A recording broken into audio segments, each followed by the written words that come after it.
Hi guys, welcome to our channel mister సిస్నరీ. Bigg Boss Telugu season 8లో నిఖిల్ ఒక strong contestant అని చెప్పాలి. ఎందుకు అంటే నిఖిల్ ఈ సీజన్ మొదటి రోజు నుంచి ఈ రోజు వరకు స్ట్రాంగ్గా తన మార్క్ చూపిస్తూ హౌస్లో కొనసాగుతూ ఉన్నాడు. టాస్క్ ఏదైనా నిఖిల్ గెలవాల్సింది అన్నట్టుగా ఉంది బిగ్ బాస్ హౌస్లో పరిస్థితి.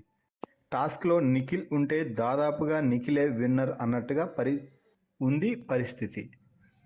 అయితే తాజాగా ఈ వారం బిగ్ బాస్ ఓట్ అపీల్ టాస్క్లు వరుసపెట్టి ఇస్తున్న సంగతి తెలిసిందే. ఈ నేపథ్యంలోనే బిగ్ బాస్ హౌస్లో మరో టాస్క్ అయితే జరిగింది. ఆ టాస్క్లో భాగంగా రోహిణికి నిఖిల్ హెల్ప్ చేసి రోహిణిని విజయకేతనం ఎగురవేసేలా చేయడంతో రోహిణి ఓట్ అపీల్ చేసే అవకాశాన్ని అయితే పొందింది అని చెప్పవచ్చు. ఇక ఈ టాస్క్ అయితే పెయిర్స్గా విభజించి కంటెస్టెంట్స్ని బిగ్ బాస్ టాస్క్ ఇవ్వడం అయితే జరిగింది. నిఖిల్ రోహిణి ఒక పేరుగా, విష్ణు గౌతమ్ ఒక పేరుగా, ప్రేరణ నబిల్ ఒక పేరుగా బిగ్ బాస్ అయితే విభజించాడు. ఇక అవినాష్ ఈ టాస్క్కి సంచాలకుగా ఉన్నాడు.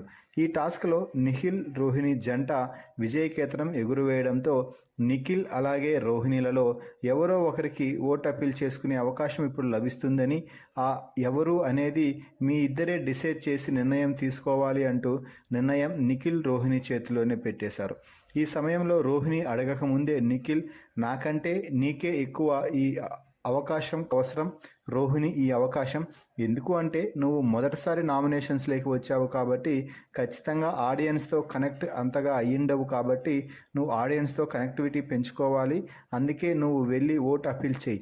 నేను ఎలాగూ నామినేషన్స్లో ఉంటూ వస్తున్నాను కాబట్టి నా అభిమానులు నన్ను ఎలాగైనా కూడా నామినేషన్స్ నుండి సేవ్ చేస్తారులే అంటూ నిఖిల్ అయితే ధీమా వ్యక్తం చేశాడు. దీంతో నిఖిల్ సాయంతో రోహిణి ఈ వారం ఓట్ అపీల్ చేసుకునే అవకాశాన్ని అయితే పొందింది అని చెప్పవచ్చు. ఆ తర్వాత బిగ్ బాస్ రోహిణి పేరు చెప్పగానే ఇన్ఫినిటీ రూమ్లోకి వెళ్ళి రోహిణి అయితే తన కోసం ఓట్ అపీల్ చేస్తూ ఆడియన్స్ అందరి మద్దతు కావాలి అంటూ చెప్పింది. సో ఫైనల్గా అయితే రోహిణి నిఖిల్ హెల్ప్తో ఓట్ అపీల్ చేసే అవకాశాన్ని అయితే దక్కించుకుంది అని చెప్పవచ్చు. మరి ఈ వీడియోపై మీ అభిప్రాయాన్ని కామెంట్స్ రూపంలో తెలపండి. మరిన్ని బిగ్ బాస్ లైవ్ అప్డేట్స్ కోసం మన ఛానల్ని చూస్తూ ఉండండి. Please subscribe our YouTube channel mister సిస్నరీ.